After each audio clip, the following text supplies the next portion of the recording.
Hello, you are watching Shalom World News. I'm David Kerr from Lansing in Michigan, and these are your latest news headlines from around the world. The Bishops of Chile say they are deeply disappointed following the approval of new legislation decriminalizing abortion within the first 14 weeks of pregnancy across the South American country. The lower house of the Chilean parliament passed the bill on Tuesday by a margin of 75 votes to 68 with 2 abstentions.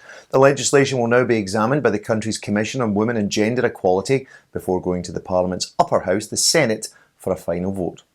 At present, abortion in Chile is allowed during the first 12 weeks of pregnancy only when the mother's life is at risk, or when it's deemed that the baby in the womb will not survive the pregnancy. In a statement, the bishops reaffirmed that the value of life and the dignity of the human person are an essential and inalienable foundation of life in society. End-of-life care will be the focus of this year's Day for Life, which will be celebrated this weekend in Catholic parishes across Scotland, Ireland, England and Wales. The chairman of the Irish Bishops' Council for Life, Bishop Doran of Elphin, says this year's Day for Life invites Catholics to consider a more positive and compassionate response to the care of people in the final stages of life. That compares, he said, to recent proposals to legalise assisted suicide in both the UK and Ireland. Bishop Doran said that an authentically Christian approach to end-of-life care is contained within a new Vatican document entitled Samaritanus Bonus, in which the Church holds up the Good Samaritan as a role model for compassion and solidarity with those who are vulnerable and abandoned in their final illness. A replica of the Polish icon of the Black Madonna of Częstochowa has resumed a global pilgrimage after having been grounded since the outbreak of the COVID-19 pandemic last year. The pilgrimage is entitled From Ocean to Ocean. It was initiated 9 years ago in order to create awareness of the sanctity of all human life. The campaign is the brainchild of Lech Kowalenski of the Polish branch of the pro-life organisation Human Life International.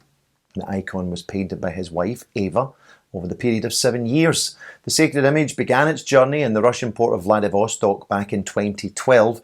Since 2014, it's largely been in South America, although it was taken to Panama in 2018 ahead of the Church's World Youth Day. The icon is now expected to visit Colombia and Brazil in coming months. The ecumenical organisation that represents many of Nigeria's churches and Christian communities has called upon the country's president to take steps to correct the ills of Nigerian society.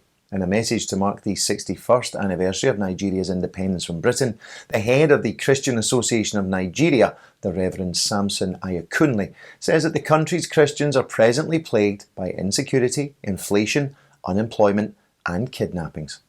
He particularly singled out Islamist terror groups such as Boko Haram and the Islamic State of West Africa province for inflicting mayhem and murder on much of the country. Reverend Ayokunle concluded his message by expressing his faith in God and by urging the country's Christians to pray that heavenly blessings are showered upon all Nigerians. Nearly 1,000 people from a predominantly Christian state in western Myanmar have been forced to flee their homes as fighting escalates in the region. Ever since the military seized power in the Southeast Asian country in February, the state of Chin has been one of the epicentres of fighting between government troops and ethnic militia outfits. Now, according to Christian sources, approximately 1,000 civilians have fled their homes in the town of Maindat over the past week following attacks by the country's military.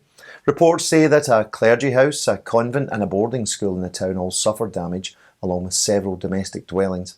In total, it's estimated that around 10,000 people from Maindat have taken refuge elsewhere in churches, makeshift camps and relatives' homes since May. Abortion is on the decline in Germany. Latest figures from the country's Federal Statistical Office reveal that abortions are down 8.5% over the past year. Approximately 22,900 abortions were performed in the second quarter of 2021. That's compared to about 25,100 in the same period last year. Germany, which is the most populous country in the European Union, allows abortion in the first 12 weeks of pregnancy, subject to mandatory counselling provided by state-approved health centres. Abortion beyond 12 weeks can take place, but only under specific circumstances. And finally, the US Diocese of Covington in Kentucky has a new bishop. He's the Most Reverend John Eifert. Bishop Eifert was ordained to the episcopate on Thursday at St Mary's Cathedral Basilica in Covington. The principal consecrator was Archbishop Joseph Kurtz of Louisville, while the co-consecrators were Bishop Emeritus Roger Foys of Covington and Bishop Michael McGovern of Belleville in Illinois. The Apostolic Nuncio to the United States, Archbishop Christophe Pierre, was also in attendance. Bishop Eifert is a native of Illinois. He was ordained to the priesthood in 1997 for the Diocese of Belleville. Most recently, he served there as the Diocesan Vicar General and moderator of the Curia. As said, Bishop Eifert succeeds Bishop Roger Foys. He'd been in charge of the Kentucky Diocese for the past 19 years. So good luck and God bless to Bishop Eifert. Ad multos annos. That's your latest news headlines for now. Do join us for more tomorrow. You can also visit us at swnews.org for news updates. Shalom.